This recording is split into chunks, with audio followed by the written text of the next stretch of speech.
Hello' everyone, Ishanodaya স্কলাৰশ্বিপৰ renewal payment ইতিমধ্যে বহুতৰে ক্ৰেডিট হৈছে বেংক একাউণ্টত।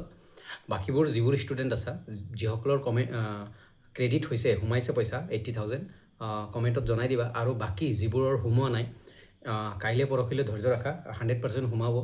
আৰু যিসকলৰ PFMS নো আছে তোমালোকৰ য়েছ হ'ব, তাৰপিছত পে'মেণ্টখিনি আহিব।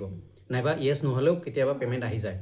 তোমালোকৰ মেইন উদ্দেশ্য এতিয়া মেইন কামটো হ'ল চিডেট আছে নে নাই সেইটো চোৱা। বেংকৰ লগত আধাৰৰ লগত চিডেট আছে না নাই, চিডেট হৈ আছে না নাই, আৰু সেইটো এক্টিভ হৈ আছে না নাই সেইটো ভালকৈ চেক কৰা। বাকী তোমালোকৰ পে'মেণ্ট 100% আহিব। মই আগতেও কৈছোঁ 100% আহিব, ধৈৰ্য ৰাখা। 2 দিন আগতো কৈছোঁ যে তোমালোকৰ পে'মেণ্টটো ঈশানোদয় পে'মেণ্ট ৰিনিউৱেল পে'মেণ্ট 100% আহিব, জাষ্ট লেট হৈ আছে। চ' আজিৰ পৰা ষ্টাৰ্ট হৈ গৈছে। চ' কেইদিন এই সপ্তাহত কমপ্লিট কৰিব। চ' তোমালোকলৈ যিসকলৰ নো আছে য়েছ হ'ব, আৰু যিসকলৰ য়েছ আছিল পে'মেণ্ট আহি আছে, কাইলৈ আহিব পৰহিলৈ আহিব। তাৰে পিছত আৰু চিডেটখিনি চাই লওক, অনলি চিডেট বেংকৰ লগত আধাৰৰ লগত চিড হৈ আছে না নাই, লিংক হৈ আছে না নাই সেইটো চেক কৰা। যদি নাই দেন তোমাৰ পইচা নোসোমাই।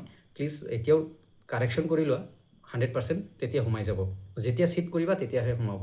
চ' আৰু ৰাতি 8 PM বা 8:30 PM লগ পাম লাইভত।